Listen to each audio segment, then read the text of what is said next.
Buenos días. Buenos días, ingeniero. Ingeniero, buen día. Empezaremos las clases. Bueno, continuando con el tema de consolidación, ya hablamos anteriormente de que debido, ¿no es cierto?, a las deformaciones que habían en una forma continua, ¿no es cierto?, en el caso de las arcillas o otro tipo de suelos porosos, existen este tipo de eventos que son el asentamiento por consolidación. Entonces, cuando hablamos de consolidación, podemos hablar de tres tipos de consolidación. Uno que se llama consolidación uniforme. Consolidación uniforme se da en el caso de que los estratos todos tienen el mismo espesor, con la misma característica. Y por consiguiente, cuando la estructura va asentándose, se asienta todo el conjunto de igual forma, con igual magnitud. En cambio, cuando son consolidación con asentamiento diferencial, es cuando muchas veces, ¿no es cierto?, la formación del suelo, geológicamente, no tienen los estratos de espesores iguales y sus características de los suelos también son desiguales. Algunas veces también ocurre de que cuando se pone, por ejemplo, una fundación superficial, resulta que las presiones, ¿no es cierto?, de contacto con el suelo no son de la misma intensidad. En ese caso también se puede dar asentamientos diferenciales. Estos asentamientos diferenciales que hacen que la estructura se produzca fisuras en diferentes lugares y tengamos una serie, digamos, de daños cada año, cada cierto tiempo. No acaba este tipo de problemas, ¿no es cierto?, hasta que el suelo esté totalmente estable, asentado. Por eso es importante cuidarse de que no existan asentamientos diferenciales. Bueno, otro tipo de asentamiento ya lógicamente que ya se da cuando, suponiendo, ¿no es cierto?, que un solo lado, digamos, de la estructura tenga mayor asentamiento que el otro. Entonces ahí, lógicamente, que producen un asentamiento en el cual producirá una inclinación de la estructura. Y si tuviéramos también un estrato, muchas veces se da ese caso, en los bordes del edificio, son suelos con otra conformación, con una conformación más resistente, digamos, pero en la parte central puede haber bolsones de otros materiales, especialmente arcillas blandas o limo arcilloso, etcétera, ¿no es cierto? Cualquier tipo de suelo que sea inestable. Por consiguiente, entonces, hay una deformación central. Esa deformación central va a causar de que al deformarse la estructura centralmente, entonces lógicamente hay asentamiento, y por consiguiente todas las cargas, ¿no es cierto?, de las vigas, todo lo demás van convergiendo hacia el centro de la estructura. Y por consiguiente eso es tremendamente dañino porque puede causar un colapso imprevisto. Eso hay que cuidar también. Por eso es importante la evaluación del suelo, ¿no es cierto?, con diferentes exploraciones del suelo para determinar justamente cómo está conformado estratigráficamente el suelo en el lugar donde se va a construir. Muchas veces por ahorrarle plata al cliente, o decimos solamente, hay mucha gente pide solamente un estudio de suelo, una perforación para una estructura de varios pisos, algunos dos a lo mucho, pero cuando nuestras estructuras son grandes, entonces no hay que escatimar, digamos, la información. Cuanto más perforaciones tengamos, vamos a tener mayores datos que nos den certeza del tipo de suelo con que estamos trabajando. Muchas veces un estudio geotécnico no representa ni un 1% del valor de la estructura. Entonces, a veces cuidamos eso, que en realidad es lo más importante. En una estructura, ¿cuál es lo más importante? Justamente son las fundaciones. Si la cimentación está mal, todo anda mal. Bien, entonces, bueno, para hacer las pruebas, justamente decía, ¿no es cierto?, de la consolidación, para predecir el porcentaje de consolidación, con qué carga se puede producir, en qué tiempo, etcétera, podemos utilizar este equipo que se llama edómetro o consolidómetro. en la anterior clase le expliqué, hay una caja, ¿no es cierto?, donde se coloca la muestra, y aquí está el suelo. Estas son las cajas que está encerrando a la muestra. Tenemos piedras porosas por donde tiene que salir el agua, arriba y abajo. Estas son las dos caras permeables, y esto es una placa metálica mediante la cual, mediante un pistón, aplicamos la carga, haciendo variar las cargas. Y lógicamente esto vamos a ir midiendo la deformación que va produciendo el suelo en función del tiempo, para una cierta magnitud de carga. Luego vamos aplicando otra carga, lo mismo vamos a ir obteniendo datos. Entonces, generalmente, cuando se hace este ensayo, los primeros instantes de carga que producen una deformación. Entonces hay que tener mucho cuidado cuando estamos haciendo el ensayo de consolidación. Hay que estar atento, ¿no es cierto?, cómo se va deformando en función del tiempo. Por eso el control que se debe hacer de las cargas generalmente varía de la siguiente manera. Primeramente estamos hablando en minutos. Ponemos 0,1 minutos, hacemos la lectura, 0,25 minutos, otra lectura, a 0,5 minutos, otra lectura, 1 minuto, y de ahí empezamos a duplicar el tiempo de control. Ahora, si queremos hacer otro intermedio, mejor. Entonces, por ejemplo, llegamos a 1 minuto, después haremos a los 2 minutos, 4 minutos, 8 minutos, 15 minutos, después 30 minutos, 60, 120, sucesivamente. ¿A cuánto sigue deformándose? Entonces, ese tipo de control que se va haciendo, duplicando el tiempo de control. Al inicio, justamente porque decía que la deformación es más rápida en la parte inicial, entonces decía que vamos a controlar 0,1 minutos, póngale en el equivalente, 0,1 minutos, ¿cuántos minutos son? 0,25, 0,5, 1, 2, 4, 3, 15, 30, 60, 120, etc. Va duplicando ya el control de carga. Por eso el ensayo de consolidación no se hace en el instante. Dura bastante tiempo el ensayo de consolidación. Y la clave para que salga bien el ensayo es que hay que controlar de forma bien controlada y no variar el tiempo. Ahora estoy pasando clases. Ya, entonces, de ese modo vamos controlando las deformaciones. Y una vez que tengamos esto, lógicamente vamos a hacer varias gráficas, que todo esto se hace justamente en función de la carga. Vamos a determinar, por ejemplo, la relación de vacíos en función del tiempo. Vamos a ver las variaciones volumétricas en cada tiempo, etc. Entonces, todo sale de datos, ¿no es cierto?, de la aplicación de las cargas y del control de tiempo y la deformación.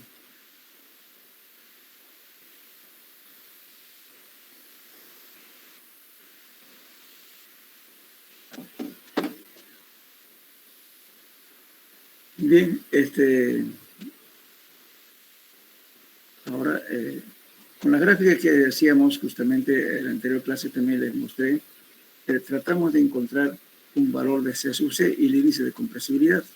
Que van a encontrar es justamente la tangente, ¿no es cierto?, de esta pendiente. En realidad, estas son curvas casi una recta, entonces en la práctica lo tomamos como si fuera una recta. Justamente la tangente de esto nos va a dar el valor de C sub C.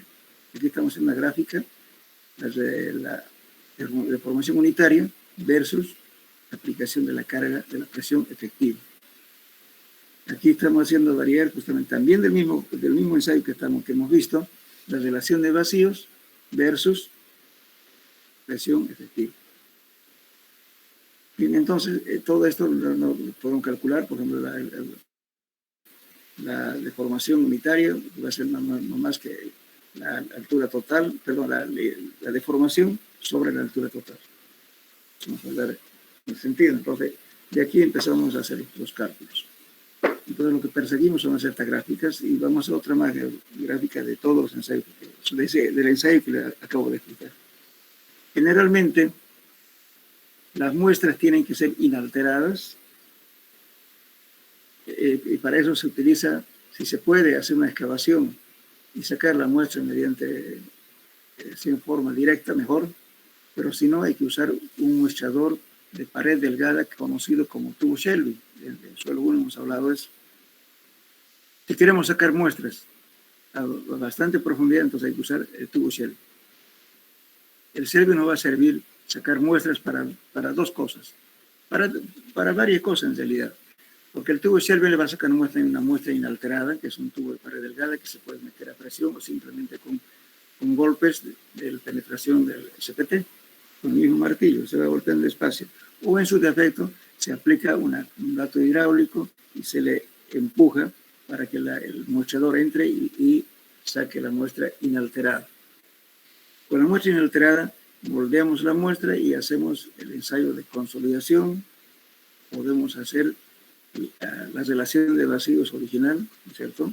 El peso específico del suelo, el peso S del suelo, etc. Además de eso, podemos también hacer con la muestra alterada para comparar los valores.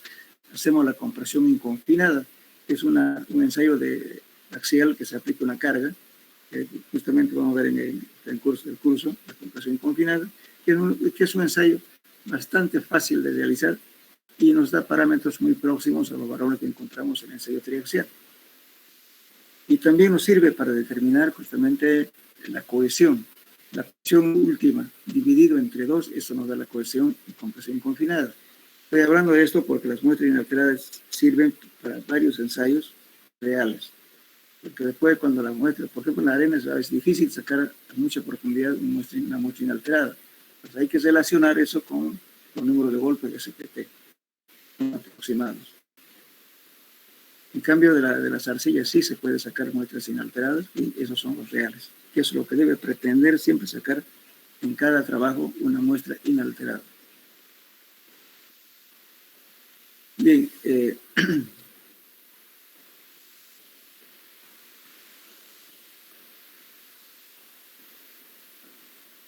ahora podemos ver la compresión del estrato de un suelo. La compresión de un estrato de suelo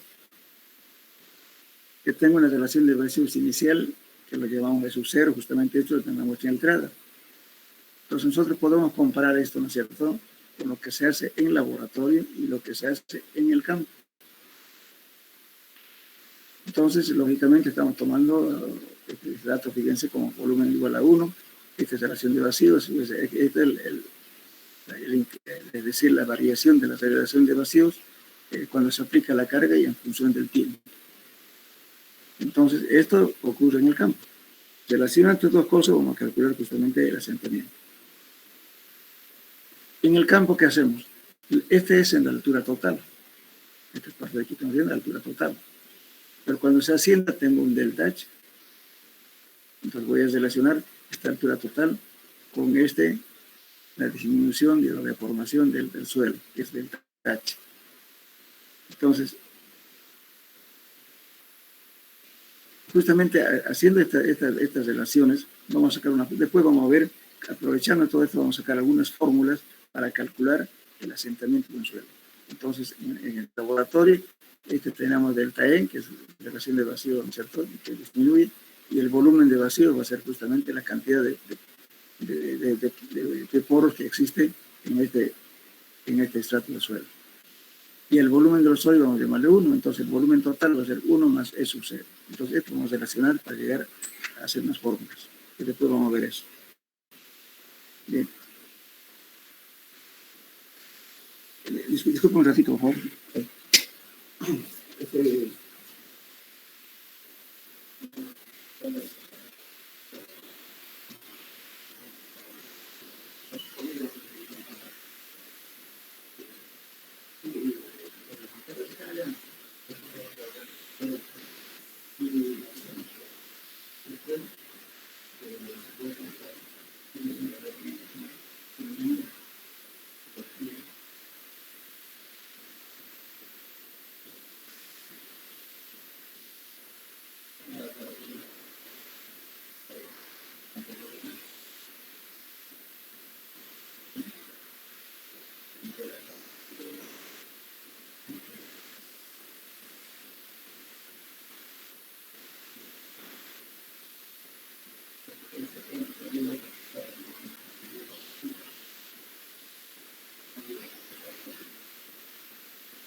Más disculpar. El problema es que en la mañana hay que despachar gente. Bueno, entonces,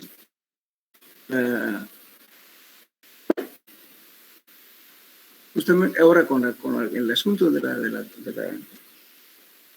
cuando se hace el ensayo, podemos obtener este tipo de curvas. Por ejemplo, la relación entre el esfuerzo y la relación de vacío. Generalmente la curva es cóncava hacia arriba, lo cual indica una proporcionalidad decreciente. Lógicamente nunca puede ser la curva al revés, tiene que ser cóncava. La compresión, decreciendo la compresión con el aumento del esfuerzo.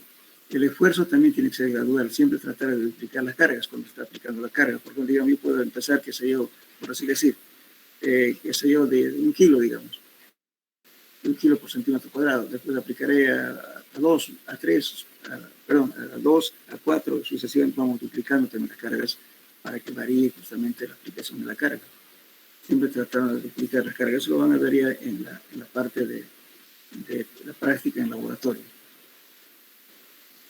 Bueno, hablando un poquito, apartándonos del tema.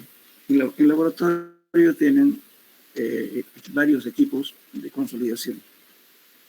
Como este problema de hacer subgrupos, ¿no? Al auxiliar le va a llevar a dividir, creo, en 3 grupos, ¿no? Pero vamos a tratar de que un ensayo se haga en forma demostrativa, tal vez que preparen los equipos, ¿no es cierto?, con las muestras, todo, y aplicar la carga y hacer una forma demostrativa y con los datos que se obtienen. Yo les voy a dar un ejemplo ya hecho, ¿no es cierto?, calculado, de algún trabajo que hicimos, de consolidación y triaxial también. Entonces, para que ustedes vean cómo se calcula, ¿no es cierto?, y aquí llegamos en los ensayos reales. Pero aquí lamentablemente no se va a poder hacer porque en realidad he visto mucha gente en el laboratorio, no sé qué hacen ahí, pero hay harta gente. Y cuando hagan el ensayo de consolidación no tienen que mover las muestras, y tienen que hacer un control periódico, tienen que hacerse un cronograma, digamos, del control que tienen que hacer. Por eso tienen que tomarle seriedad en los ensayos, si no todo sale mal. Bien, entonces ahora cuando el comportamiento del suelo, ¿no es cierto?, que se va cuando se aplica la carga, lógicamente va disminuyendo y vamos a ver justamente este tipo de gráficas. Fíjense aquí, estamos haciendo, ¿no es cierto?, estamos graficando en una curva. Esta curva roja se llama curva virgen. Si yo aplico una carga a un suelo, resulta que si no descargara, tendría este tipo de curva, esta curva roja, que se llama extensión virgen, curva virgen si quiere. Aquí simplemente lo que estamos haciendo es aplicando evidencia, que estamos escala logarítmica. Entonces aquí estamos haciendo variar solamente las escalas para por eso nos dan diferentes tipos de curvas, pero es la misma. Entonces aquí estamos en la relación de vacíos. Van a corregir por favor, este es E minúscula, no es de formación unitaria, relación de vacíos. Hubo una equivocación aquí. Ya. Entonces, relación de vacíos versus presión, ¿no?, que es presión efectiva. Entonces, ¿qué pasa aquí? Si vemos esta curva, que para entenderlo mejor, si una carga, ¿no es cierto?, aquí voy a tener una deformación inicial y por tanto, si no descargara, entonces la carga va a ir produciendo este tipo de curva continua, como ven esto, que se llama extensión virgen. Ahora, si descargo, suponga un punto determinado, saco la carga y el suelo tiende a irse por esta curva. Entonces, este se llama curva de descompresión. Estoy descomprimiendo, estoy sacándole la muestra. Y por tanto, el suelo trata de volver a su posición normal, pero ya no llega aquí, que no hay un valor remanente. Luego le aplico la misma intensidad de carga y la curva ya no va a seguir como esta línea roja, sino va a ir como esta línea azul, ya tiene una variación. Esta es la curva de recompresión. Entonces, una gráfica estamos hablando de una curva de compresión, si quieren llamar, o extensión virgen, que es esta roja, curva de descompresión y curva de recompresión. Entonces, lógicamente, cuando la preconsolidación se da justamente cuando hay una carga, nosotros lo descomprimimos, ahí tenemos el valor de la preconsolidación, que es equivalente a este punto. Pues los suelos funcionan así. Entonces, si en un ensayo de suelos quitamos las cargas, entonces vamos a tener este tipo de curva. Y aplicamos la misma intensidad de carga y vamos a tener esta curva. Esta curva es similar, pero solamente estamos aplicando una variación en cuanto a la escala. Bien, entonces, ahora, lógicamente, cuando vemos una curva determinada, no quiere decir que aquí acabó al 100% el ensayo de consolidación, o que acabó y no va a haber más asentamiento, sino en este caso estamos viendo solamente el asentamiento primario, o llamado también hidrodinámico. Entonces, en la práctica, solamente vamos a calcular hasta aproximadamente 90%, ¿no es cierto?, de consolidación, no al 100%. El valor que queda remanente, a eso se llama ensayo de consolidación secundaria, que no sabemos teóricamente que nunca acaba en el tiempo posterior, ¿no? Entonces, por eso se hacen dos ensayos, que es ensayo hidrodinámico, que es que nos interesa, que se puede evaluar, y el otro valor es el ensayo secundario, asentamiento secundario, que no se acaba, no sabemos cuándo acaba, para un tiempo después. Bueno, entonces con estos ensayos de consolidación podemos determinar varias expresiones, por ejemplo aquí. Es muy importante, por ejemplo, esta curva, la pendiente de la curva, dice, es una medida de compresibilidad del suelo o de la deformación activa. Cuando se representa en forma de fuerza de deformación, se lo denomina coeficiente de compresibilidad volumétrica. Esta es la relación que estamos viendo aquí. Eso se llama coeficiente de compresibilidad volumétrica. Por favor, repito, a partir de aquí hagan fórmulas. Nos van a poner este formulario, por favor, calculo, para hacer problemas. Entonces, esto se llama coeficiente de compresibilidad volumétrica. Y dice, porque si no se produce movimiento lateral, la deformación vertical es igual a la deformación volumétrica. O sea, el ensayo de consolidación es solamente unidimensional, no es bidimensional ni tridimensional. Estamos obligando al suelo a que se asiente solamente en una dirección, por eso unidimensional. Entonces, esto nos permite calcular el coeficiente de compresión volumétrica. Estos salen de esta gráfica que estamos viendo. Delta E, delta es de deformación unitaria, delta E sobre delta sigma prima. Después también podemos calcular este valor, a su vez. Esta expresión es el recíproco, fíjense, del módulo de deformación o módulo de elasticidad, lo que conocen ustedes como módulo de Young, ¿cierto?, en resistencia a materiales. Este valor, es equivalente a ese módulo. Viene a ser M sub E, que es lo que hemos calculado en la anterior fórmula, 1 más E. Esta es la relación de vacíos en el momento de la aplicación de la carga. Entonces tenemos M sub E por 1 más E. Este valor es el equivalente justamente del módulo de elasticidad, que se determina en resistencia a materiales. También esta misma fórmula, esta fórmula a su vez también podemos calcular de la siguiente manera. Delta E, que viene a ser la relación de vacíos inicial menos la relación de vacíos final, después de la aplicación de la carga. Ahora, aquí es la presión efectiva final menos la inicial. Porque si pusieron al revés sería aquí negativo. Entonces se pone la carga total que se aplicó durante el ensayo y esta es la carga inicial con la cual se empezó. Entonces, con esta fórmula también podemos determinar a su vez. Repito, a su vez equivalente al módulo de elasticidad. Como ven, acá todo estamos sacando del ensayo que estamos viendo, ¿no es cierto?, que ha sido la variación de la deformación y el tiempo.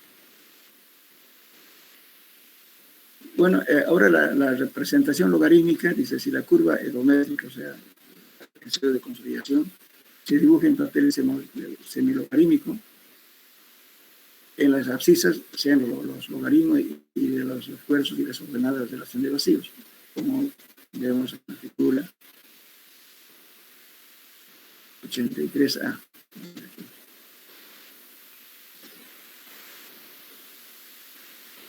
Aquí, refiriendo a esta gráfica. Entonces, se podrá observar que la curva de compresión virgen es la línea recta que ya les expliqué, ¿cierto? La curva roja. Y si descargamos la otra curva. Bueno, entonces, de aquí sacamos la otra forma. Mayor es la pendiente de la curva, es más, el suelo más compresible. O sea, si la curva tiene mayor pendiente, quiere decir que el suelo tiene mayor compresividad. Cuando hablamos que es de mayor compresividad, significa de que puede deformarse mucho más grande con relación a otros suelos. Bien, entonces, ahora aquí estamos viendo, por ejemplo, este valor de C sub C. La ecuación de la proporción de la recta de la curva es esta ecuación, delta E, C sub C por logaritmo en base 10. Esta es presión de la presión efectiva del suelo. Este es el incremento de presión de las cargas externas. Esta designa este delta sigma. Entonces, este valor tenemos que calcular C sub C. Este ya lo había dicho inicialmente, ¿no es cierto?, que la C sub C sacamos de las primeras curvas que vimos. Este es el índice de compresión. Por ejemplo, aquí, el término de C sub C es el índice de compresión que expresa la pendiente de la curva dibujada en un papel semilogarítmico. Es un índice útil para comparar la compresibilidad de los suelos dentro de la compresión virgen. También se puede usar para calcular los cambios de relación de vacíos para esfuerzos que exceden de las cargas de preconsolidación. También dijimos ya en la anterior clase que este C sub C se puede calcular empíricamente. Si no hacemos ensayo de consolidación, calculamos este valor en función del ensayo del límite líquido. No sé si lo que estaba presente en la anterior clase hablamos, ¿no es cierto? Les mostré de que este valor de C sub C es importante para calcular el asentamiento del suelo. Si no tenemos tiempo de hacer el ensayo de consolidación, podemos aplicar este dato empíricamente. Pero mejor si lo hacemos por ensayo de consolidación, que va a ser mucho más exacto. Pero si hacemos un ensayo de límite líquido en forma correcta, entonces tampoco no estamos muy equivocados. Resulta, no sé si se acuerdan ustedes del anterior semestre, hablamos de los límites de Atterberg para determinar el límite líquido, límite plástico y el límite de contracción. Entonces, para hacer límite líquido habían dos formas, no sé si se acuerdan. Hacíamos variar, ¿no es cierto?, la curva de flujo que se llama, que varía en función del número de golpes y la humedad.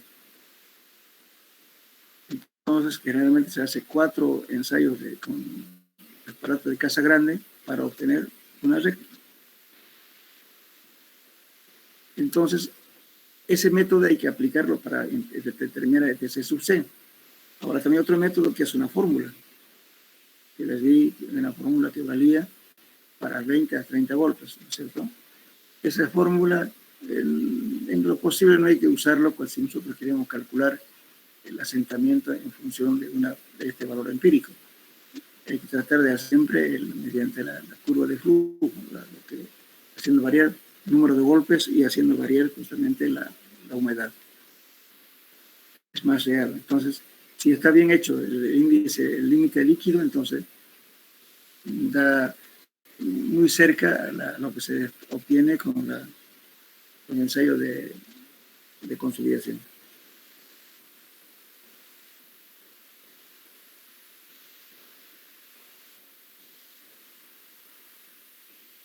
Bueno, hablamos ahora del mecanismo de la compresión. El mecanismo de la compresión del suelo incluye varios fenómenos. El de mayor importancia en la roca y en los suelos no cohesivos, orgánicos, micáceos, probablemente hasta cierto punto en las arcillas. es la flexión y distorsión de la fase sólida. Este fenómeno es mayormente elástico y la compresión que produce es reversible. Bueno, la cosa que pasa, por ejemplo, la fractura de los sólidos, especialmente los puntos de contacto, es probablemente un factor lógicamente, por ejemplo, cuando hablamos de compresión secundaria no saben por qué ocurre. Nadie ha podido determinar ese valor que sigue formándose con el tiempo. Posiblemente fractura también de las mismas partículas. Hasta ahora está incierto ese concepto de encontrar el valor de la compresión secundaria. Es probablemente un factor en la compresión de los suelos de las rocas porosas. Bueno, no es reversible y es parcialmente responsable de la descompresión, sea menor que la compresión original. Entonces, lógicamente, esto es lo que va ocurriendo con el suelo cuando se aplica la carga. Bien, vamos a hablar de esto, por favor, lo van a hacer una lectura un poquito más detalle, está en el texto también, eso pueden leerlo bien. Ahora, vamos a determinar la compresión de los suelos y de las rocas. Aunque la compresión de un suelo no se puede predecir por las propiedades físicas que tengan, sin embargo, se ha observado que existen semejanzas en ciertos grupos de suelos y rocas meteorizadas y algunas relaciones empíricas que envuelven con la compresividad, que son útiles para interpretar los resultados de los ensayos y para hacer cálculos aproximados en ese efecto cuando no se dispone de datos de pruebas. Aquí, por ejemplo, vamos a hablar ahora de plasticidad baja o moderada o suelos normalmente consolidados. Los suelos de plasticidad baja o moderada incluyen a las arcillas, limos orgánicos y micáceos. Quiere decir que también estos materiales tienen, no solamente, en algunos casos va a haber mica también, ¿no? La mica tiene una característica, digamos, de un suelo bastante liviano, parecido a la escama del pez, ¿no? No sé si conocen, es bastante liviano, con un índice de plasticidad hasta 30.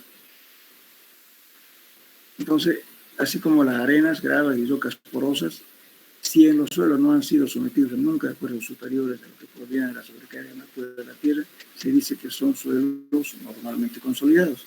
Eso es lo que ya hablamos en la anterior clase. Dijimos, ¿no es cierto?, de que los suelos normalmente consolidados son aquellos suelos que nunca han soportado esfuerzos superiores a los que provienen de la sobrecarga actual de la tierra.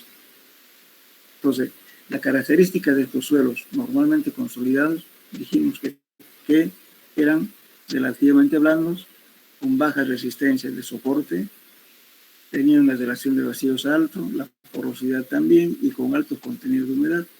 Además, cuando se hace el ensayo del SPT, dan pocos golpes, ¿no es cierto?, para penetrar. Entonces, por eso es importante en un suelo, cuando se hace un ensayo de SPT, por así decir, en el campo, hay que proteger cuidadosamente la humedad. La humedad dice muchas cosas, que después vamos a analizar. El anterior semestre ya hablamos del índice de liquidez, el índice de consistencia, para determinar si los suelos eran preconsolidados o normalmente consolidados. Entonces, está relacionando justamente los valores del límite líquido con la humedad. El otro relaciona el límite plástico con la humedad, campo natural. Entonces, si hacemos variar la humedad natural, entonces vamos a sacar cualquier criterio que está falso. Por eso es importante la humedad natural del suelo, donde se obtiene la muestra durante la exploración. Yeah.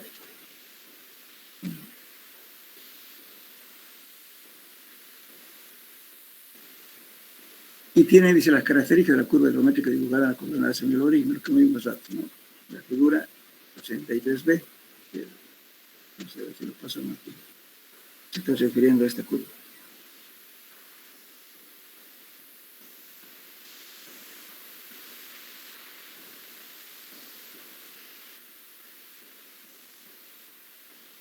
Un suelo normalmente consolidado sufre descompresión durante la toma de muestras.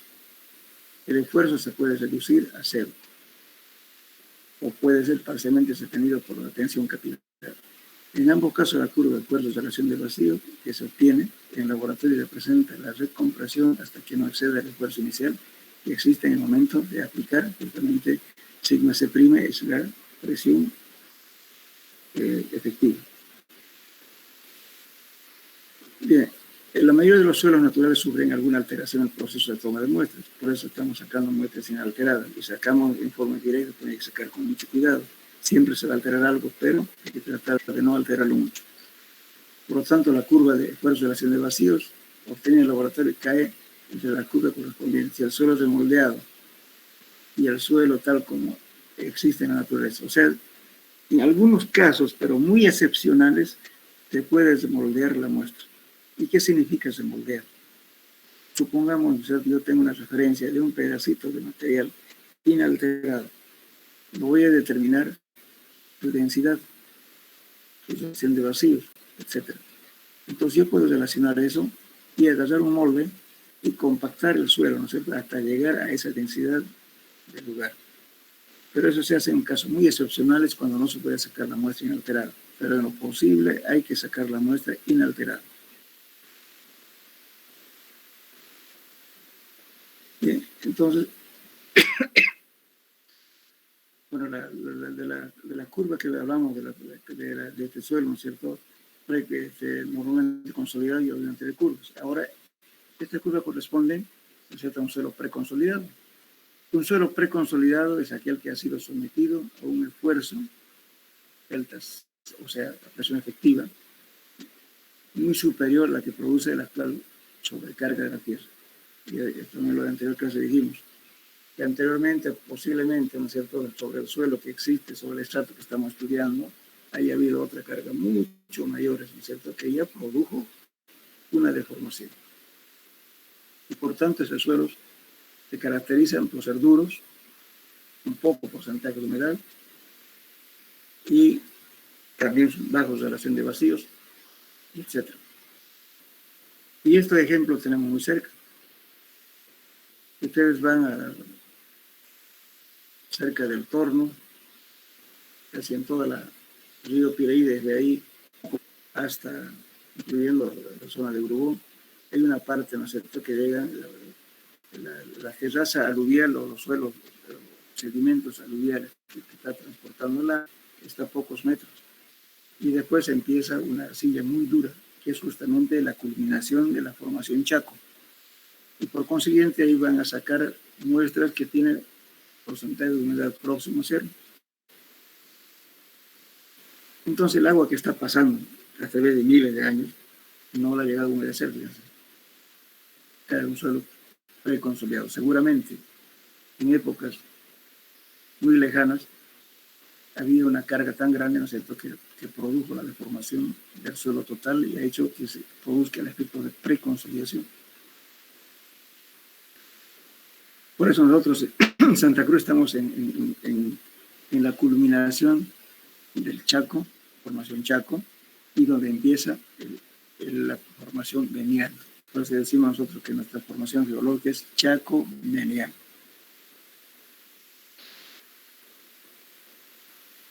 Bien. Entonces las curvas podemos tener, la curva que nos va a dar justamente de ensayos preconsolidados sobre relación de vacíos y la arcilla preconsolidada nos va a dar este tipo de curvas.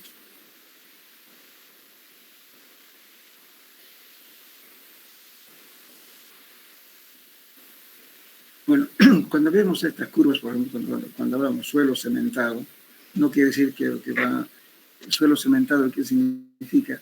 Donde hubo como material aglutinante la arcilla, ¿cierto? La arcilla es un cementante. Hay muchos confunden cuando hablamos del cemento, piensan que cemento Portland no es así. Estamos hablando de un material que aglutina, y la arcilla es un aglutinante, cementante. A eso está refiriendo aquí. Entonces, un suelo cementado parcialmente saturado. Un suelo, ¿no es cierto?, que está adherido por la arcilla, ¿no es cierto?, parcialmente saturado. Una arcilla muy plástica, parcialmente saturada. Ese tipo de curvas nos da, en esos casos, el suelo preconsolidado. Por eso cuando en un suelo preconsolidado, cuando se construye algo, hay que tratar más bien no alterarlo. porque la alteración, nadie no va a llegar a los valores que ya la naturaleza ha consolidado. Entonces, si estamos excavando, por así decirlo, para una estructura y le ponemos un relleno encima, ya no, más bien estamos haciendo de que estamos conformando un depósito de agua por la infiltración de agua superficial por la lluvia, y va a ser, entonces cuando hay un cierto movimiento vibratorio debido al viento, entonces resulta que esa humedad puede ir afectando la estructura. En lo posible, cuando se hace una cimentación sobre ese tipo de suelos, hay que tratar de impermeabilizar en la parte superior. Lo que ha hecho la excavación, hay que volver a colocar la arcilla, pero compactado, de tal modo que el agua no se infiltre a la excavación realizada, para no alterar su humedad.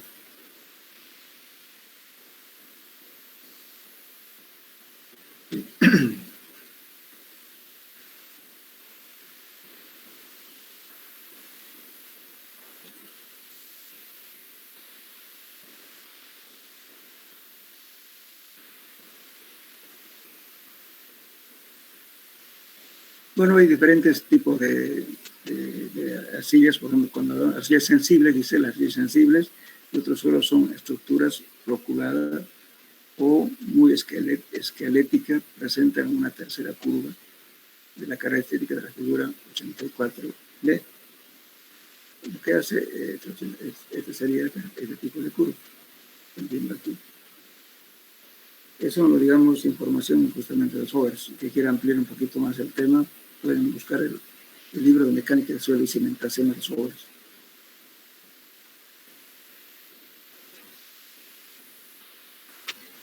Las arcillas preconsolidadas se pueden conocer porque su humedad es generalmente muy inferior al límite líquido, de como dicen, casi seco.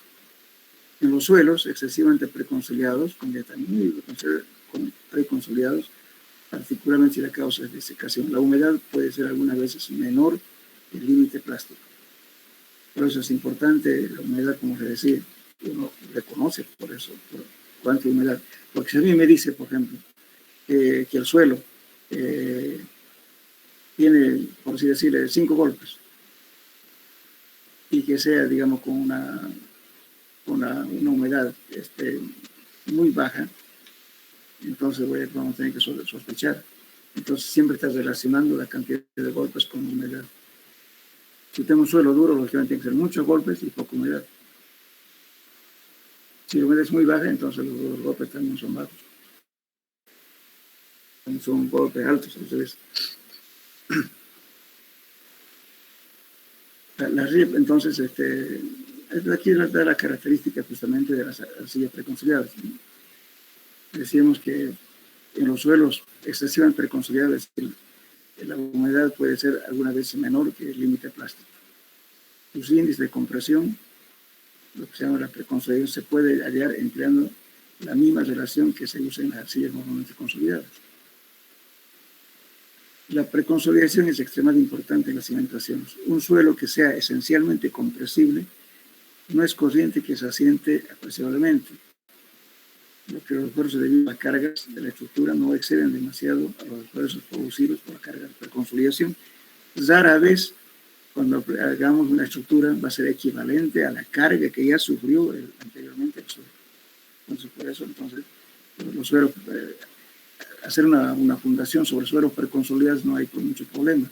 Más bien hay que tratar de evitar de alterar, nada más. Pero las arcillas sensibles y otros suelos son estructura floculada y muy esquelética, representa una tercera curva de lo que estamos basándonos en la figura de arriba, que es 84D. La curva tiene poca pendiente hasta la carga de preconsolidación, entonces cae bruscamente y gradualmente se aplana para formar una línea recta en las coordenadas en el logaritmo. Estamos hablando siempre de esta curva de aquí. 84D, este es A, este es B. No, perdón, este es B. De esta curva estamos hablando.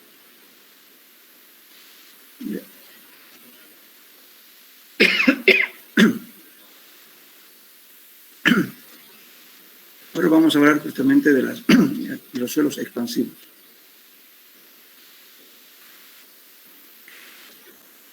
¿Qué significa suelo expansivo? Por ejemplo, Es importante, inicialmente cuando se hacen los ensayos, límite de Atterberg, hay que ver su expansión. Expansión significa de que si un suelo tiene una cierta humedad y le incrementa humedad, ese suelo se va a hinchar, va a aumentar de volumen. A veces el aumento de volumen es tan grande y las presiones que ejercen son tan grandes que pueden levantar edificios. En la zona donde hay arcillas expansivas, en una carretera, por ejemplo, cuando estamos en una carretera, tenemos suelos expansivos, supongamos aunque sea 1 metro a 2 metros de profundidad, lo que sea. Si alguna vez ingresa el agua, después de las arcillas adquiere humedad y empiezan a deformarse, a aumentar de volumen. Esa presión es tan grande que se nota en la superficie de la carretera. Después de un tiempo de uso aparecen ondulaciones en las carreteras. Ahí puede haber dos efectos. Uno que hubo consolidación, otro que hubo o hay un material expansivo. Una de dos. Muchas veces no se evalúa eso, ¿no es cierto? Cuando se hacen carreteras, generalmente hacemos un estudio a 1,50, 2 metros, ¿no es cierto? Hacemos un estudio para carreteras. Pero muchas veces puede haber ese material un poquito más abajo y eso hay fluctuación de humedad que hace que varíen justamente los cambios volumétricos de los suelos. Y eso produce una deformación. Entonces, y además ese suelo como ya no vuelve a su posición normal, entonces siempre queda permanente ese problema que hubo, ya sea por incremento de humedad, que donde hubo una palabra, podemos decir, no hay que confundir expansión con hinchamiento, pero muchas veces, ¿no es cierto? La gente dice, bueno, hace un CBR y dice, bueno, el CBR lógicamente está determinando un hinchamiento, pero no está determinando si el suelo es expansivo o no es expansivo. Eso se determina mediante el laboratorio con límite de Atterberg. Hay que ver cuál es el límite de contracción, qué valor tiene, y también, ¿no es cierto?, ver ese suelo, si está, digamos, con poca humedad, si le vierten a cuánto de volumen cambia. Generalmente, por ejemplo, en la zona de Puerto Suárez, hacia la frontera, hay suelos expansivos. Por eso el aeropuerto de Puerto Suárez fue hecho 2 veces, porque inicialmente la primera vez que hicieron el aeropuerto, hubo deformaciones de hasta de 30 centímetros de altura, que se aumentó de volumen, entonces por tanto había ondulaciones y no aterrizaban los aviones. Entonces han tenido que deshacer y cambiar de material para sacar ese material expansivo, que era así expansivo. Entonces, eso hay que tener, por eso es importante. Le decía en suelos 1, cuando se está haciendo los ensayos de límite de Atterberg, no exceder de humedades, perdón, de temperaturas de secado previo al ensayo. Porque si le calientan demasiado, ¿no es cierto?, un suelo expansivo para secar la muestra y después desmenuzar y hacer los límites, ya lo alteraron. O sea, ya lo estabilizaron, el suelo ya no va a ser expansivo. Entonces, cuando se equivocan en eso, cuando ya empieza a funcionar la carretera, entonces suerte que aparece hinchamiento. Eso es frecuente, por eso, si tenemos una arcilla expansiva, entonces, ¿qué hay que hacer? Para hacer todos los ensayos de límite de Atterberg hay que secar menores a 60 grados de temperatura o directamente al sol. No hay que usar hornos con temperatura de 100 o 110 grados centígrados. Ahí altera todo. Pues muchas veces hay equivocaciones en las carreteras, no lo detectan la expansividad de las arcillas.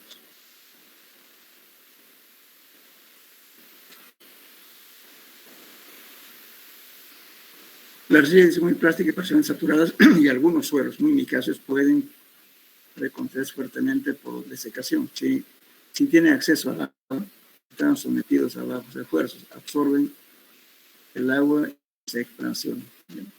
Estos suelos pueden producir 2 curvas de degradación de residuos inalterada, pero parcialmente saturada e inundada. O sea, actualmente cuando adquieren humedad. Estos suelos pueden producir 2 curvas de degradación de residuos inalterada, pero parcialmente saturada e inundada. El suelo inundado se acerca al saturado. Sin embargo, hay una pequeña evidencia cuando se produce el 100% de la saturación. Entonces, se puede hacer pruebas, digamos, ¿cierto?, de expansión. Además, cuando son suelos expansivos, se hace un ensayo que se llama el ensayo del Ande. Lo contrario a lo que estamos hablando. Con el ensayo de consolidación o con el legómetro estamos midiendo la deformación por compresión. Cuánto disminuye el volumen. En cambio, cuando hay expansión, ¿cierto?, estamos midiendo la presión de expansión, o sea, la fuerza expansiva, ¿no es cierto?, que hace que el suelo aumente. Y por tanto, eso se mide con un ensayo del AMBE, con un equipo del AMBE. Eso lo voy a dar tarea a ustedes por investigación. En la universidad no hay el equipo del AMBE. Entonces, eso sí, medimos con qué presión yo puedo evitar de que se produzca el hinchamiento. Se puede determinar. Entonces, muchas veces se ponen las cargas, por ejemplo, en carreteras. Si tenemos una arcilla expansiva, vamos a tener que elevar el terreno para anular justamente la expansión de la arcilla y que esté con hinchamiento, no se produzca esa deformación. Entonces, voy a poner mayor presión para que no produzca la expansión, para que no me afecte. En la zona de la carretera Beni, de San Ramón, y un poco más allá, van a ver ustedes terraplenes muy altos. Ahí se colocó el terraplén no porque se necesitaba colocar a esa altura, sino justamente evitar el problema de expansión de las arcillas. Para evitar ese tipo de formaciones que va a haber cada vez que llueve va a tener problemas.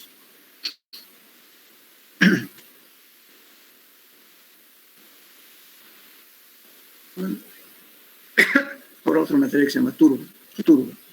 La turba y los suelos muy orgánicos son extremadamente compresibles. ¿Conocen la turba ustedes, jóvenes? No, ingeniero. ¿No les hablaba en geología de turba? Bueno, es frecuente en... ¿Qué es la turba?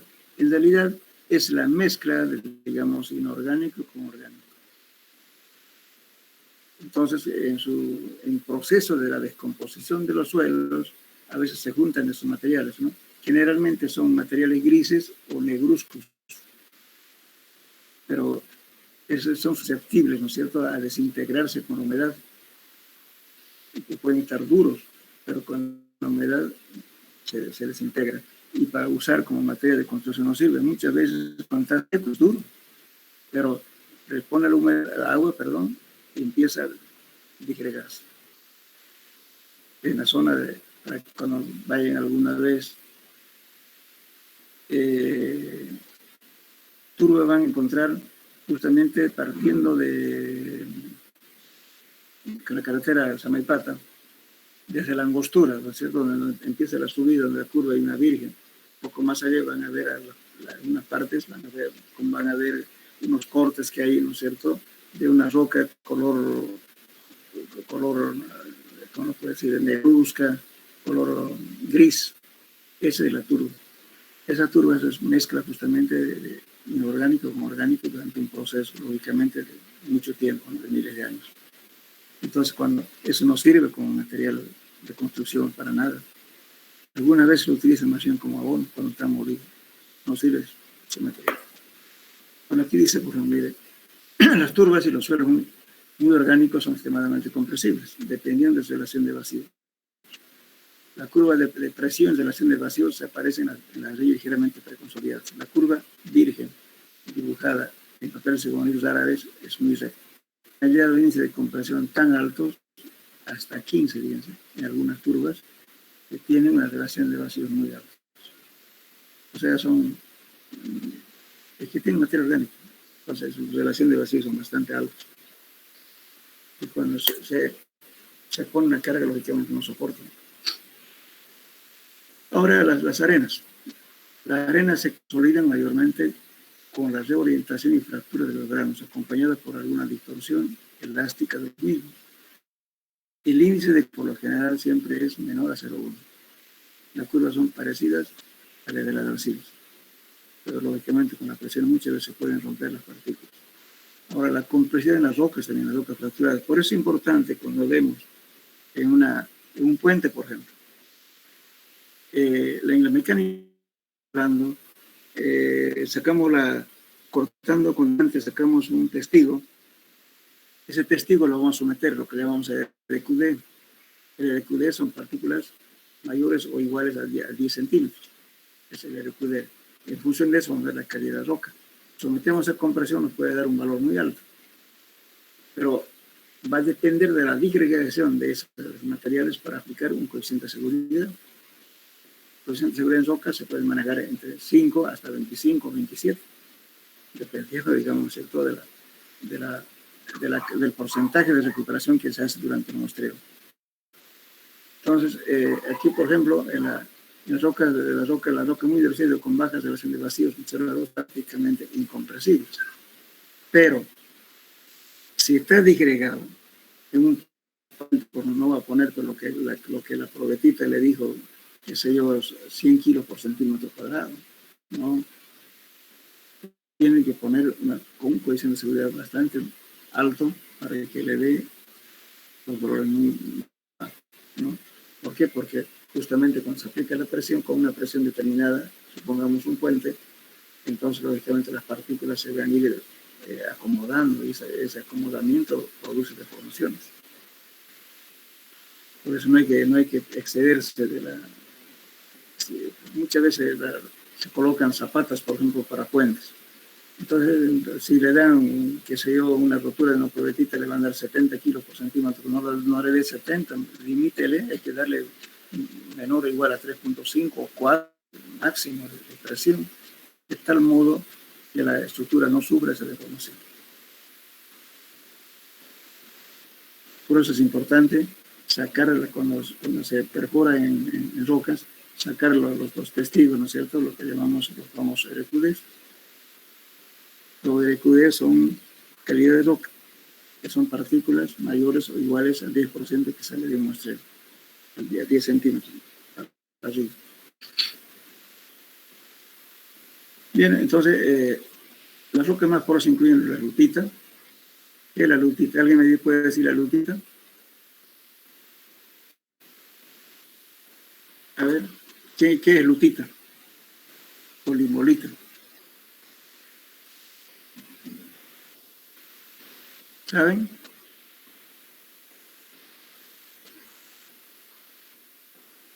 A ver, un voluntario, ¿qué es lutita? Ingeniero, creo que la lutita es una roca sedimentaria. Un poquito más fuerte, por favor. La lutita creo que es una roca sedimentaria. Hay en diversos colores que se puede diferenciar, creo, ya sean puros o opacos. Ya. La lutita en realidad es una arcilla en proceso de litificación. O sea, arcilla que se está volviendo loca. La limolita también es limo en ese proceso de litificación, ¿no? La toba es mezcla justamente con materia orgánica, ¿no es cierto?, igual que arcilla. Generalmente la toba también es color negruzco o gris. La lutita generalmente son rojizas, ¿no? Entonces, lógicamente, que estos materiales cuando están secos son bastante duros, pero cuando adquieren humedad se digregan. Entonces, las rocas más porosas se incluyen la lutita, la toba y las calizas. A las calizas hay que tenerle miedo, porque las calizas estamos, ¿no es cierto?, como cuando está seco, la caliza es duro. Inclusive hay calizas cristalizadas que pueden confundir con un cuarzo.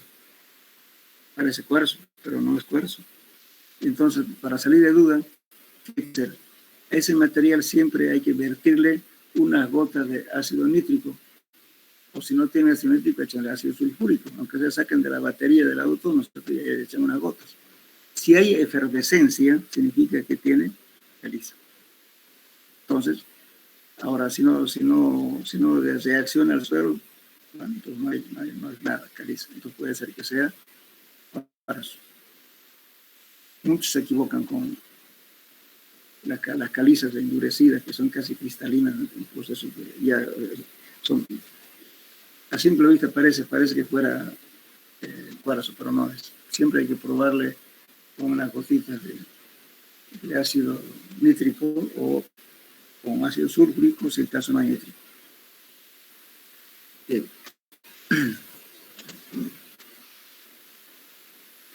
Se consolidan en formas similares como lo hacen los suelos.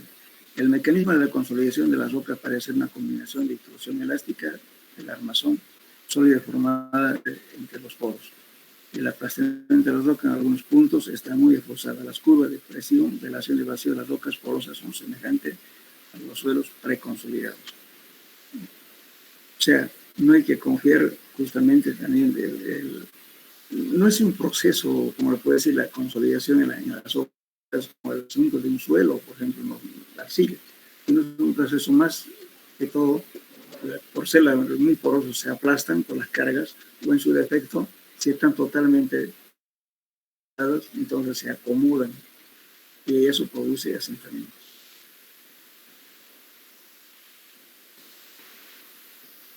La continua lixiviación debilita la roca, ¿no es cierto? Desde la lixiviación que produce justamente el agua. El agua es que hace un proceso de lixiviación, va descomponiendo, ¿no es cierto?, toda la roca y va desintegrando, en realidad, eso es la lixiviación.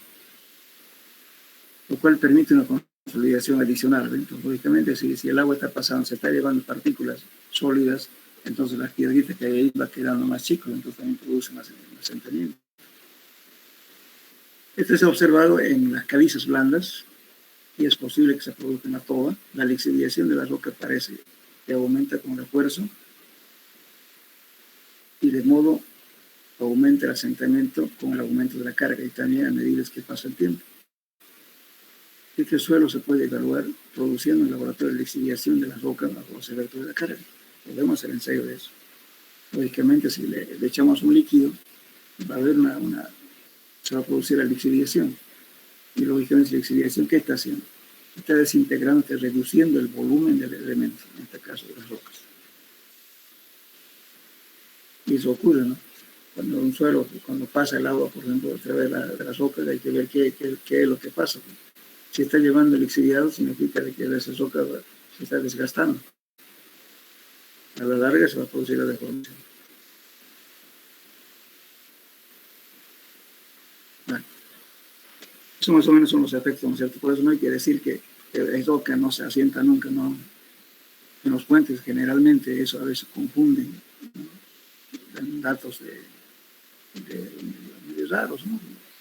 Por eso es muy importante determinar el porcentaje de recuperación que se hace en un suelo. Igualmente en el SPT. En el SPT hay gente que se va a la letra muerta. Por ejemplo, cuando decimos, para determinar las tensiones admisivas de un suelo, Teresague dice, si tengo arena con presencia de agua, voy a tener el número de golpes dividido entre 10. Eso me da la tensión admisible. Pero supongamos que ella da unos golpes muy altos y lo dividen entre 10. Algunos, cuando no hay agua, lo dividen entre 5. Supongamos que yo tengo, qué sé yo, un número de golpes que me ha dado 40, digamos. Lo divido entre 5, ¿cuánto tengo? 40 entre 5 es 8, ¿no? ¿Cuánto es? Bien. Entonces, ese valor que le estoy dando es muy alto, no es real.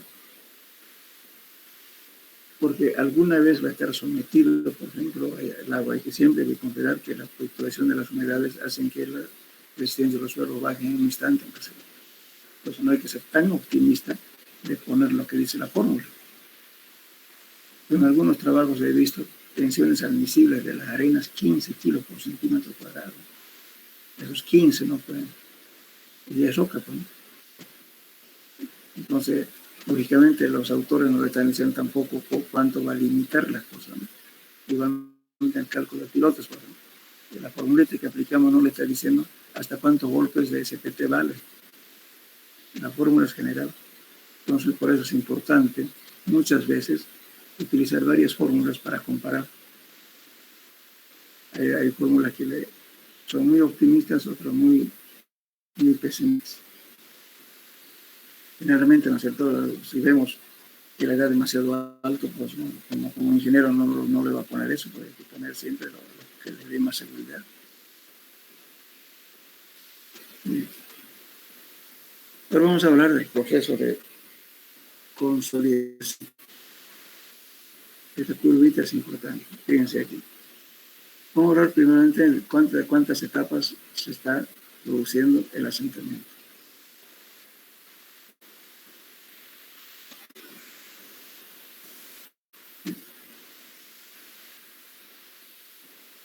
Dice, por ejemplo, acá, la compresión de un estrato de un suelo no ocurre bruscamente.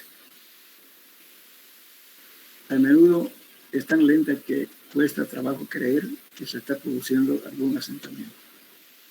Edificios de Chicago se han estado asentando por 50 años y la torre inclinada de Pisa 1174 años. Esto fue hace 4 años atrás que todavía se estaban viendo, ¿verdad? Ya sigue, pero ya no mucho, porque han tratado, digamos, de estabilizar, pero aún se está produciendo todavía un asentamiento lateral. Entonces, el asentamiento empieza rápidamente y se hace más lento. Aquí vemos, se está metiendo una carga con una relación de vacío de 0,96, digamos. Inicialmente se va a producir una formación rápida, que lo llamamos el asentamiento inicial, esta parte de aquí. Y justamente lo más, por eso les decía, cuando se hace el ensayo de consolidación, hay que medir el tiempo de 0,1, 0,2, etcétera, ¿no es cierto? El tiempo, muy rápidamente, en los primeros instantes. Después se va alargando el tiempo, porque se produce este fenómeno. Entonces aquí tenemos el asentamiento y luego, aquí fíjense, el asentamiento puede dividirse en 3 etapas. La inicial, el inicial es este de aquí. El primario o hidrodinámico es desde acá, desde inicial, hasta aquí. Hasta ahí más o menos representa el 90% de consolidación. Y lo que vamos a estudiar es esos 2 asentamientos, la inicial y el primario. Y todo esto se llama hidrodinámico. Y el secundario es este de acá, por un tiempo después, que no sabemos dónde acaba. Entonces, la suma de los asentamientos inicial y primario es lo que se calcula partiendo de la curva de esfuerzos de vacíos, obtenida en el laboratorio. Es lo que vamos a calcular. Y eso lo dejamos para después, es teórico. El asentamiento secundario tiene importancia principalmente muy orgánicos, muy micáceos y muy sensibles. Entonces, ¿cómo lo dibujamos esto? Generalmente, estamos graficando, vamos a tener esto de inicial y luego la deformación primaria. Siempre nos va a dar esta curva, y entonces donde asiente, donde se produzca esta curva con mayor preponderancia, ¿no es cierto? Se traza una tangente a esta curva, que viene hasta aquí, y luego la otra tangente de este lado también, donde intersecta sus puntos, se traza la recta. Quiere decir que ahí terminó el asentamiento hidrodinámico, la inicial y la primaria. Los 2 acabaron ahí. Entonces todos nuestros cálculos van a ser ahí.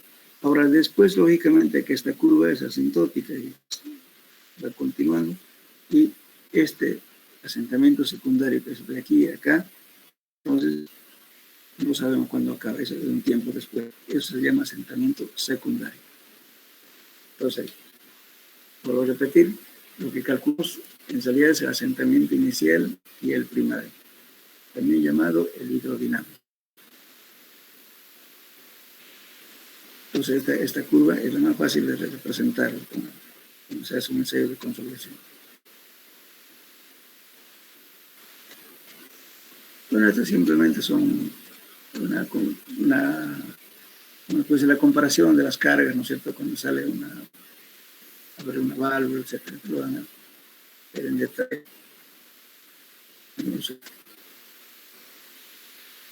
Bueno.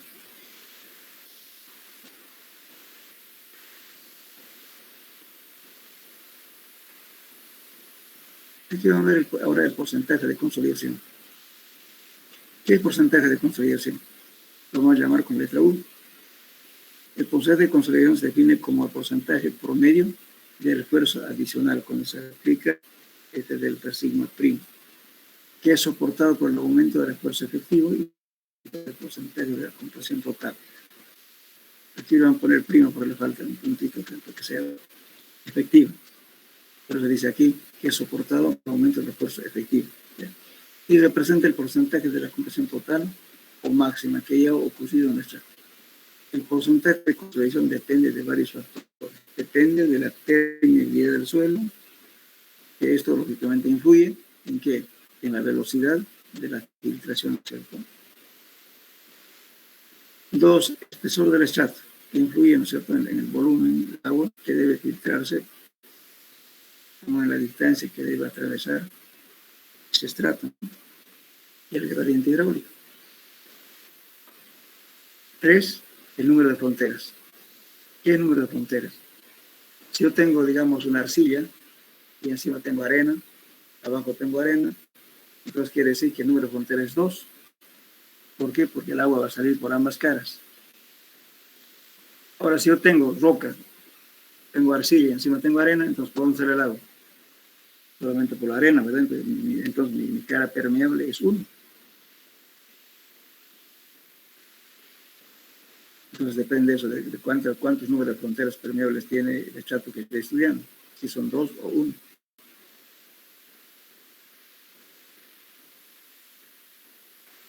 Bueno, entonces la relación de vacíos y la velocidad en que cambia la presión, la cual influye en el volumen de agua y la manera como la presión neutra disminuye con la pérdida de agua. Entonces, si vemos, ¿no es cierto?, el valor del porcentaje de consolidación, este U, está en función de que el tiempo que va a ocurrir para que se produzca esa consolidación, la relación de vacíos inicial, este coeficiente de permeabilidad, la altura total del estrato, N es el número de fronteras por donde sale el agua, todo eso al cuadrado. Esto se llama presión, se llama altura efectiva, H sobre N. Ahora, este es el peso específico del agua de trabajo, porque está como no está con gamma sub 0, sino está como gamma W.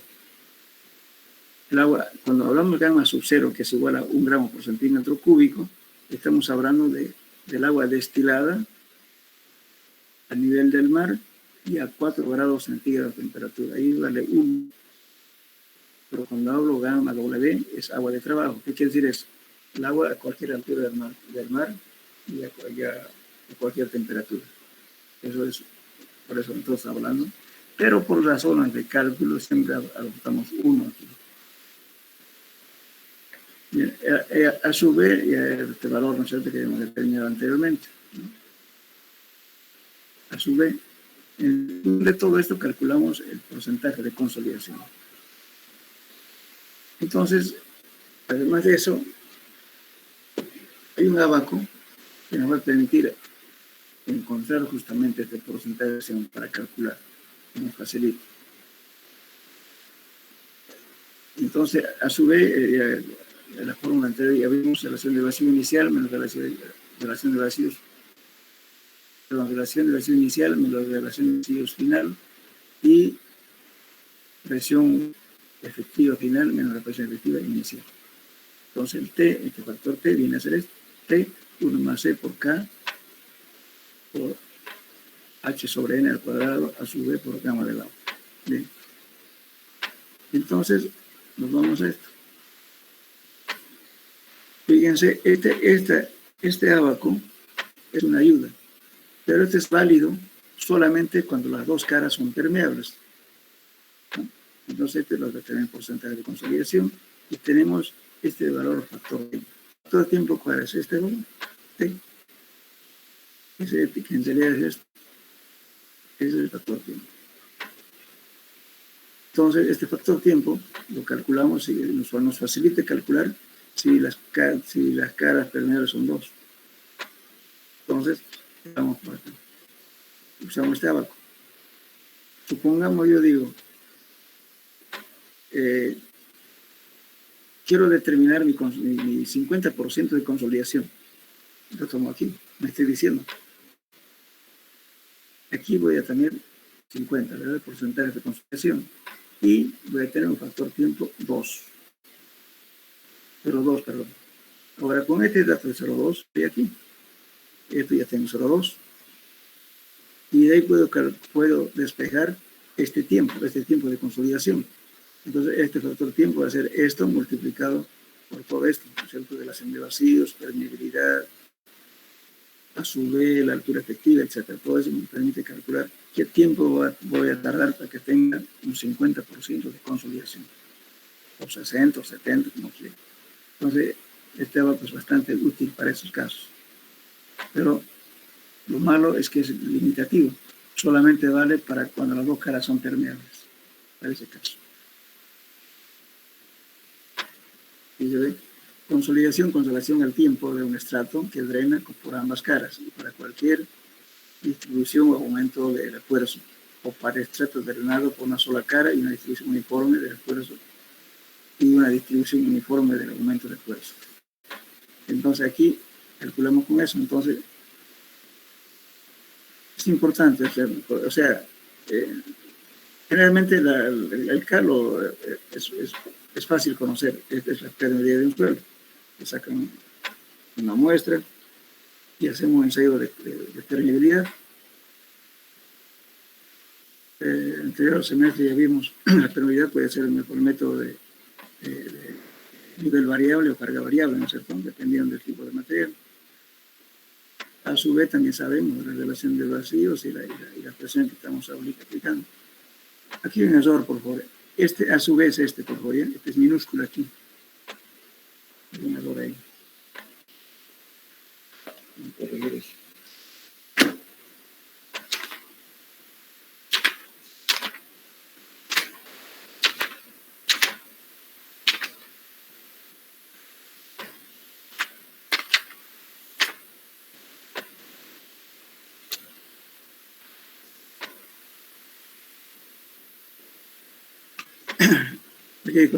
Este a su vez es la misma que este, por favor. Este es el peso específico del agua. Entonces, con eso calculamos, nos permite calcular fácilmente. Por eso es importante cuando se hace un sondeo, uno debe tratar de conocer la altura total de la arcilla. Porque si no conocemos eso, no podemos aplicar aquí, no sabemos dónde acaba, cuál es la altura real. Nos quedamos en duda.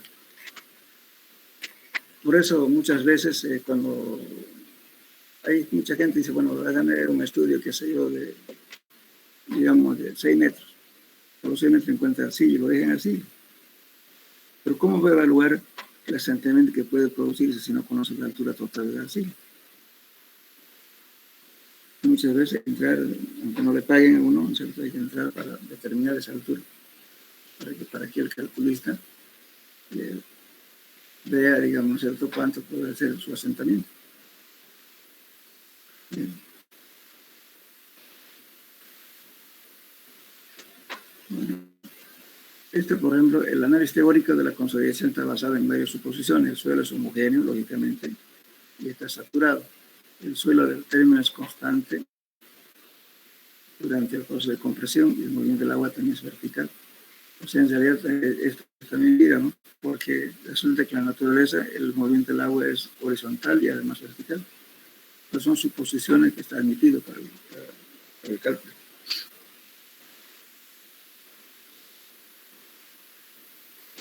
Bueno, entonces aquí determinamos C sub B, otro valor que se puede determinar. Este C sub B se llama, la característica de un suelo se rigen su velocidad. Esto es como la velocidad de consolidación, se puede expresar mediante el coeficiente de consolidación, C sub B, que se define como la expresión. Esta en realidad se presenta como si fuera, ¿no es cierto?, la velocidad de consolidación. Cuanto más alto sea esto, quiere decir que el suelo es más compresible. Entonces, sea, cuando hablamos de más compresible quiere decir que se comprime más, que se asienta más. Entonces, esto nos da esa característica, este valor 1 más E por K sobre U, digamos, elevado por A sobre E. Entonces, coeficiente de consolidación. Todas estas fórmulas que estamos viendo, por favor, lo ponen en su formulario.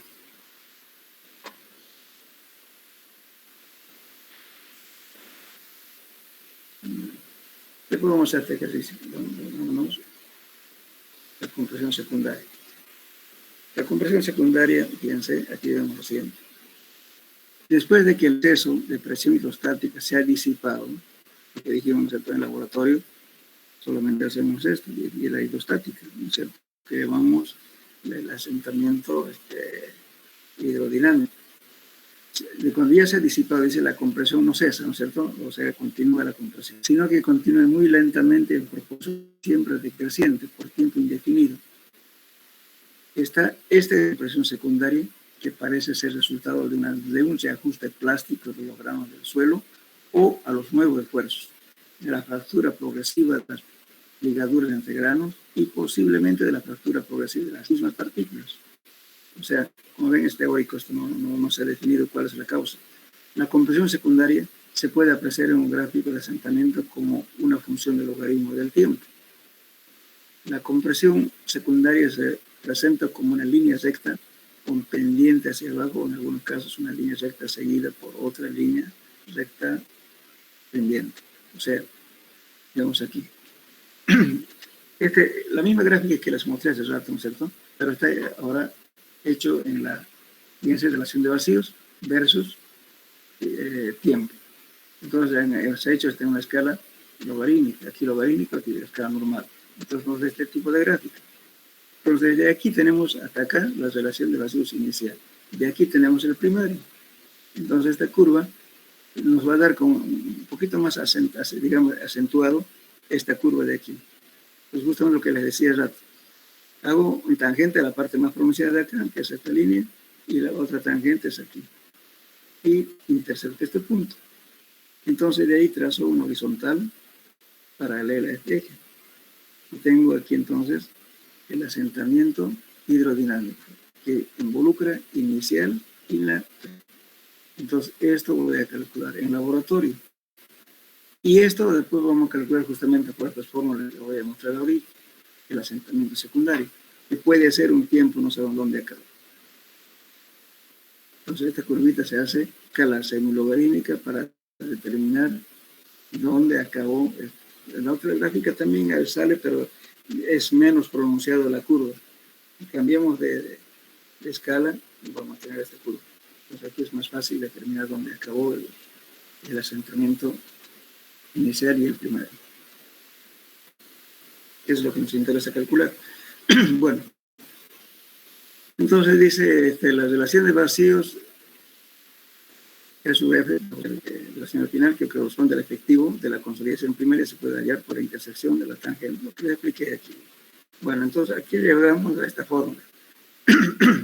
La ecuación, o sea, la ecuación del régimen de la compresión secundaria se puede reducir aproximadamente a la parte de la curva en que se ha dibujado el papel logarítmico del logaritmo del tiempo, que viene a ser delta E, dice menos alfa por logaritmo, ¿no? Por T2, logaritmo de curva. Esto va a ser igual a alfa por logaritmo de T2 sobre T1. Entonces, el T1 es el tiempo con el cual hemos calculado. Este T2 es un tiempo después. No sabemos dónde acaba, pero podemos dar en forma arbitraria. Entonces, esta expresión T1 es el tiempo necesario para que prácticamente termine la compresión hidrodinámica, eso que les decía. ¿Ven? El inicial y el primario. El T2, cualquier tiempo posterior. En esta expresión se ignora la compresión secundaria que se produce durante la fase hidrodinámica. Pero el error probablemente el más grave. El valor alfa es un coeficiente que expresa el régimen de compresión secundaria. Este alfa, lamentablemente, no es fácil de encontrar, hay que buscar en libros especializados de alfa para cada tipo de suelo. El coeficiente de compresión secundaria puede expresar un término en porcentaje donde dice C sub alfa es igual a alfa sobre 1 más E. alfa y C aumenta generalmente conforme aumenta el esfuerzo. Entonces, es muy difícil a veces encontrar este valor alfa para un cierto tipo de suelos. Entonces, esto queda delta H sobre H, 1 menos C sub alfa, que viene a ser esto de acá, por logaritmo de T sobre T1. Entonces, ¿qué queremos por último? Hacemos lo siguiente. Delta H va a ser igual a ¿qué? Va a ser todo esto multiplicado por H, ¿cierto? Entonces, delta H viene a ser el asentamiento secundario, que está en función del H total de eso, pero tomando estos valores de aquí. La compresión secundaria es una frecuencia irregular, solo se puede aproximar burdamente a una línea recta en el gráfico de logaritmo tiempo. Por lo tanto, lo estimado de la compresión secundaria es dar o sea, no sabemos con ciencia cierta, digamos, ¿no? Qué valores que son aproximados. Bien, ahora eso sería el asentamiento secundario. Ahora, representación de los datos del régimen de tiempo. Las tres fases del régimen de tiempo dependen del nivel de esfuerzo. Es conveniente expresar las tres fases como funciones de esfuerzo final, como en la figura 90. Las funciones no son únicas porque también depende del incremento de la presión delta H. Siempre es delta H prima, por favor, voy a colocar acá.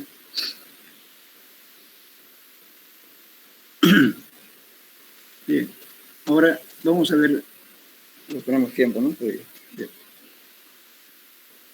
Cálculo de asentamiento por consolidación. Fíjense acá, vamos a utilizar las fórmulas que ya vimos. Anteriormente en la gráfica que les mostré, ¿no es cierto? Estamos relacionando lo que ocurría en el campo, lo que ocurría en el campo, lo que ocurría esto y este relatorio, ¿verdad? Si igualamos estas dos ecuaciones, vamos a tener esto. Entonces, en asentamiento por consolidación voy a tener delta H sobre 1 más E por H. Este H viene a ser el espesor total del estrato que he estudiado. Delta E es la deformación que se produjo, ¿no es cierto?, durante la aplicación de la carga. E viene a ser la relación de vacíos inicial. Para eso hemos hecho el ensayo de consolidación, que en la segunda hoja creo que les mostré esto. Esto ocurre en el campo, en el laboratorio. Entonces, estamos igualando simplemente las ecuaciones y este delta H. Entonces, esto va a poner en su formulario. Bien, entonces, después hay otra por aquí lo que estaba a este lado del laboratorio, que estamos relacionando esto. Aquí 1 más es 0, que es la altura total, 1 es el volumen de los sólidos, y este es la relación de vacíos inicial, que ocurre en la boca. En el campo es la altura total H y donde ese es lo que hemos igualado aquí, y sacamos este delta H. Esa es una manera de calcular el asentamiento por consolidación. La otra es esto. Delta H viene a ser, esta es la más usual y la más. Aquí estamos a hacer por último este ensayo, lo podemos tener empíricamente. Pero si tenemos esto haciendo mediante un ensayo de consolidación, mejor porque esto nos da mayor exactitud. Fíjense aquí, C sub C, le decía el índice de compresión de Tersay. ¿No? Este C sub H viene a ser, creo que nos saltaba. Bueno, terminaron con esta escuela de aplicar cómo se determina C sub C. Bueno, H.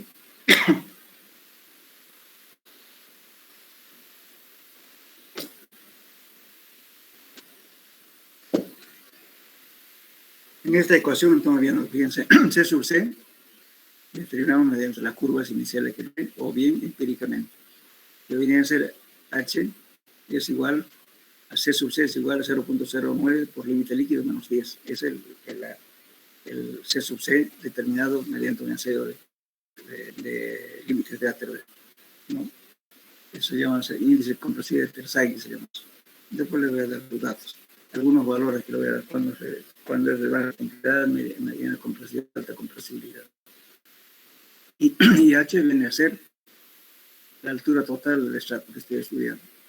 1 más E y la relación de vacío inicial. Por logaritmo, esta es la presión efectiva del suelo que está actuando sobre el estrato que estoy estudiando. Generalmente, para calcular este sigma H, que es presión efectiva, calculamos, supongamos que yo tengo un suelo y el estrato del suelo que estoy estudiando que tenga, digamos, 5 metros de altura. Entonces voy a calcular la que está ejerciendo sobre el estrato más la mitad del estrato que estoy estudiando. Eso viene a ser simple. Vamos a ver con un ejemplo eso, ¿ya? Quiero que me entiendan. Yo, digamos, supongamos que yo estoy calculando un estrato de arcilla de 3 metros, pongamos. Pero encima tengo 5 metros de suelo. Entonces voy a calcular la presión efectiva que esté ejerciendo esos 5 metros de suelo sobre el de arcilla. A eso lo sumo la mitad del estrato de arcilla que dijimos que era 3 metros. Esos 3 metros dividido entre 2, voy a calcular su presión efectiva de eso. Entonces la presión efectiva que está actuando en ese estrato voy a considerar el peso total del otro suelo más la mitad de ese estrato que esté estudiando. Eso debe ser este valor. Es el incremento de presión. Pongamos que yo sobre el suelo que estoy estudiando, voy a determinar qué presión me está ejerciendo a esa profundidad delta Z. Justamente este valor lo vamos a poder determinar un poquito más adelante. Vamos a ver varios métodos para determinar las presiones inducidas de las a diferentes profundidades. Con esos métodos ustedes van a poder calcular este delta sigma, que es la presión de la sobrecarga. Y bueno, con eso calculan este ensayo. Si quieren, calculan. Claro, para hacer más exacto, decir es un ensayo de consolidación de esto. Estos son datos de campo, de campo. Esto también la muestra que se saca del campo y hacemos ensayos de laboratorio de muestras inalteradas. Esto sabemos del peso pasivo de los estratos que le está haciendo sobre el suelo, estamos estudiando, más la mitad de ese estrato que vamos a considerar, y esto es la presión que ejerce las cargas externas. También aquí ya dice, bueno, la misma lo simplifica de la siguiente manera. C su prima le está llamando esto, que viene a ser esto en realidad, y llega a la norma. Bueno, también podemos determinar esto, ¿no es cierto? H por este valor, este unitario. Esto se determina mediante un ensayo de consolidación. Después tenemos otras fórmulas, que son estas. A su vez, sobre 1 más E, por delta sigma, presión final, presión inicial, o también M sub B por la...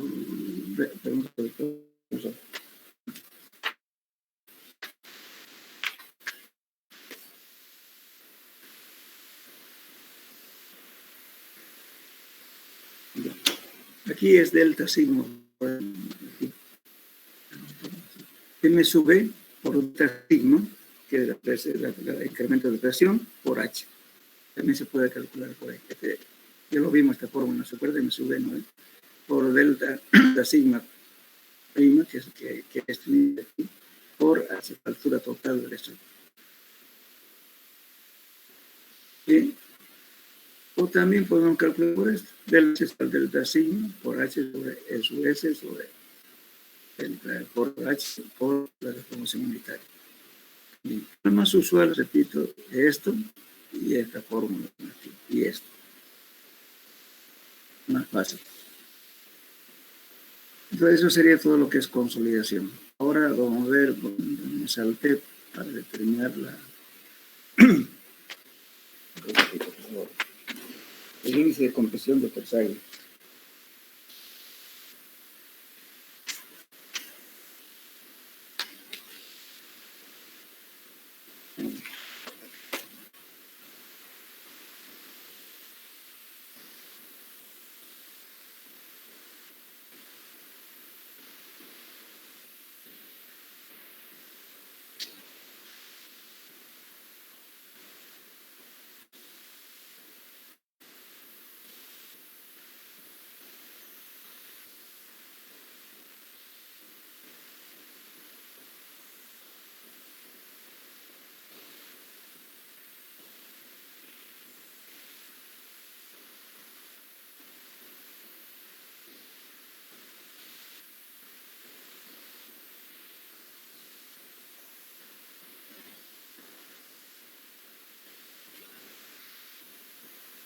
De aquí está. Esto me salté aquí. Ya. Cuando hablamos de suelos de plasticidad baja o moderada, los suelos normalmente consolidados, hablamos de eso. Pero sin embargo, ¿no es cierto? Justamente aquí la mayor parte de esta curva es aproximadamente una línea recta y la pendiente expresada como se desarrolló previamente el índice de compresión terciaria, el PEC, ha obtenido una expresión para la compresión de estas arcillas. El trabajo de Skepton, que es en realidad basado en esto, Skepton tuvo esta forma. Pero nosotros es más conocido esta ecuación como el índice de compresibilidad de Tersay. Esto es válido solamente para las leyes. Esto pónganlo en su formulario y también por favor. 0.09 por límite líquido menos 10. Fíjense, esta es una ecuación empírica. Claro, este subset, como les decía, se determina entre la curva de consolidación. Pero también pueden, muchas veces uno no hace el ensayo de consolidación, pero puede estimar el asentamiento utilizando ese límite líquido. Pero tiene que estar bien hecho el límite líquido. ¿Cuánto dijo? Subset de complejidad de tercera. ¿Perdón? Dijo que anotemos en nuestro formulario. Hola, me repite. En su formulario van a utilizar pongan esto es para arcillas. Se llama índice de compresibilidad de Tersay. Aquí dice, de compresibilidad de la arcilla, dice, ¿no? Pero pónganle más conocido de Tersay. Índice de compresibilidad de las arcillas, entonces pongan de Tersay. Pero en realidad Tersay y PEX fueron los que daron la idea para el que escribió totalmente la ecuación fue Skepton. Este valor es el límite líquido que se determina mediante el ensayo de límite líquido en laboratorio. Mediante ensayos de límites de Atterberg. Ahora, para suelos muy bajos, de baja plasticidad y rocas porosas, Sowers plantea esta ecuación, pero para este caso, suelo de baja plasticidad y rocas porosas. Dice, Sowers ha encontrado que el índice de compresión está relacionado con la relación de vacío del suelo inalterado. Entonces, este E viene a ser relación de vacío del suelo inalterado. Este A es una constante que varía entre 0,2 a 0,8. Para suelos muy micaces, si tienen mucha mica, entonces tendrán que estar próximo a 0,8. Si tienen poca mica, entonces estará 0,2. Esto es para rocas porosas, este valor se sucede. Esto no vale para arcillas. Bien. A ver, si me tienen paciencia un poquito, no sé si tengo aquí anotado.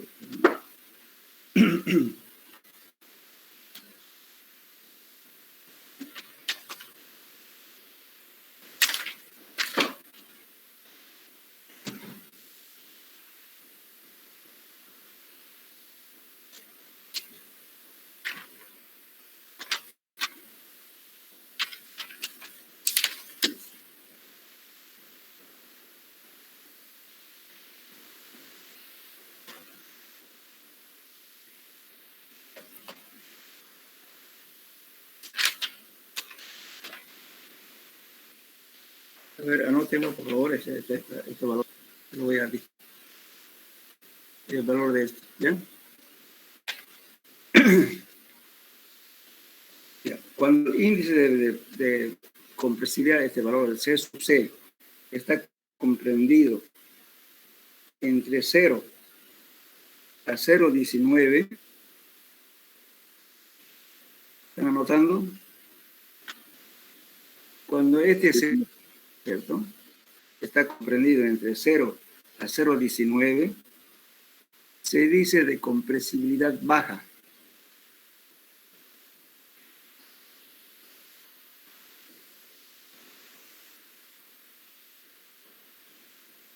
Y si está comprendido entre 0,2 a 0,39, se dice compresibilidad media.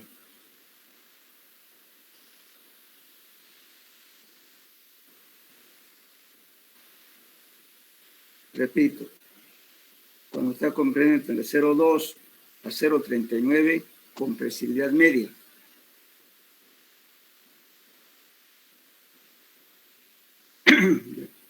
Cuando es menor a 0,4, compresibilidad alta. Entonces, fíjense, cuando en vez de un valor de 0 a 0,19 no es tan preocupante, ¿verdad? Porque el suelo no va a ser muy compresible. Pero si me está ya dando, digamos, de 0,19 adelante hasta 0,39, ya es compresión media, entonces ahí va a producir mayor deformación. Y si este valor es mayor a 0,4, entonces ya es más compresible. ¿Qué quiere decir más compresible? Se comprime más, o sea, se asienta más. Esos son los criterios que hay que manejar. Eso, repito, es ensayo empírico. Que es bastante utilizado justamente para la fórmula que le decía aquí al final, ¿no viste esto?